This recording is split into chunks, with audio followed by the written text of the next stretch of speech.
Welcome back to our minute-to-minute analysis of Matrix Revolutions. Last time, Locke prepares Zion for battle, and Niobe agrees to give Neo her ship so he can travel to Machine City. But there is someone else who wants to tag along with Neo uninvited. Bane. Welcome to Matrix Explained.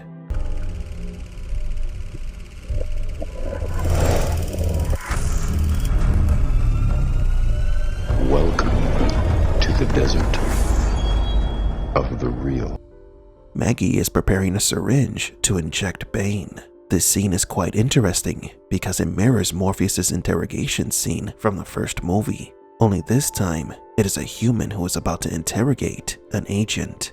Another important element is the liquid itself. The liquid that the agents use is designed to change brainwaves to the point where the human begins to cooperate involuntarily. But the liquid that Maggie is using is to reorganize neurons and help with memories. This is important as it has been theorized that in Matrix 4, Neo will have no recollection of the past. If that is the case, the red pills already have the medicine to help him remember. Before Maggie injects the syringe into Bane, he mentions that he doesn't want to remember.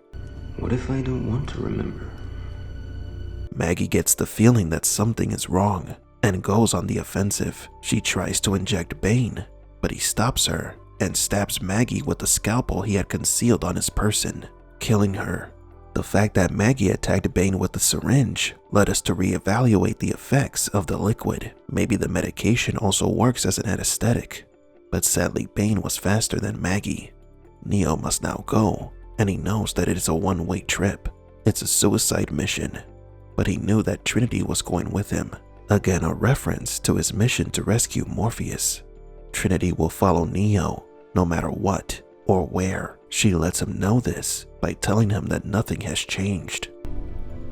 6 hours ago, I told the Merovingian I was ready to give anything and everything for you. Do you know what's changed in the last 6 hours? No. Nothing. While the Lagos is preparing to fly, Trinity says goodbye to Link and Neo to Morpheus. It was an honor, sir. No, the honor is still mine. Morpheus told Neo those exact same words the first time they met. It's an honor to meet you. No. The honor is mine. The two ships fly in opposite directions, one towards the city of humans, the other to the city of machines. On their way, Trinity notices something off with the engine and leaves to check it. Soon after, she encounters Bane, and he tells her about all the times Trinity has gotten away from him.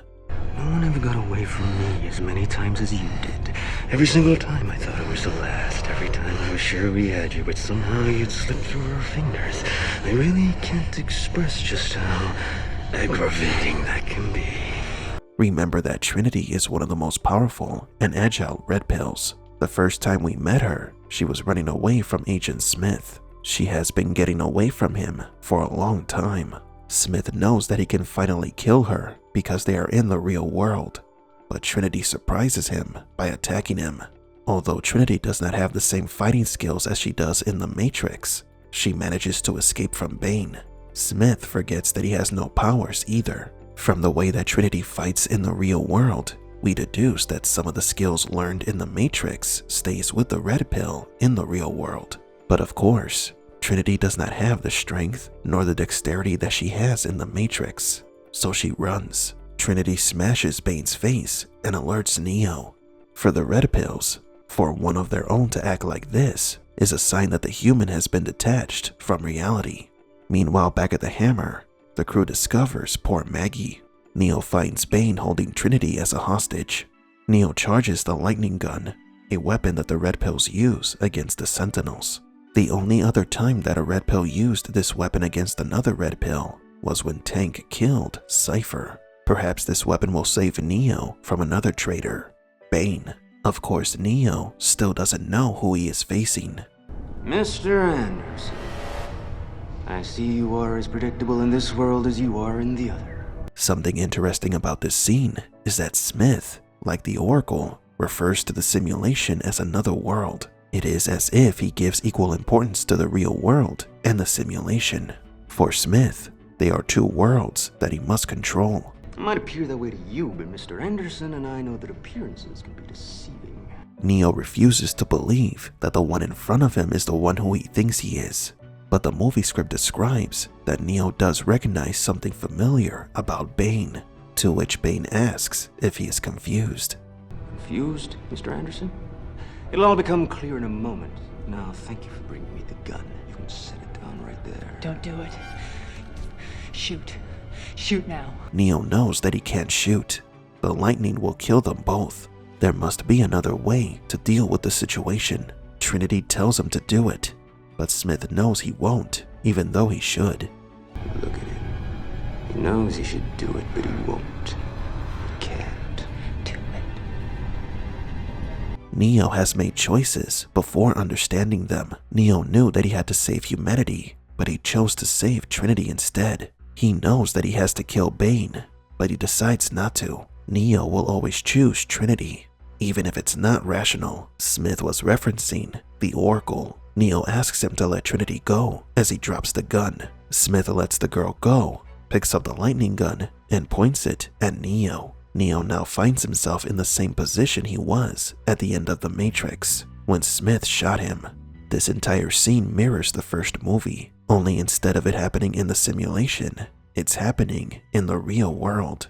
Somehow familiar, isn't it? We've been here before, you and I, remember? Smith gloats about having power and fires the lightning gun at Neo. Neo was able to evade death in the Matrix, but is he fast enough to evade it in the real world? Next time, Neo discovers who Bane is.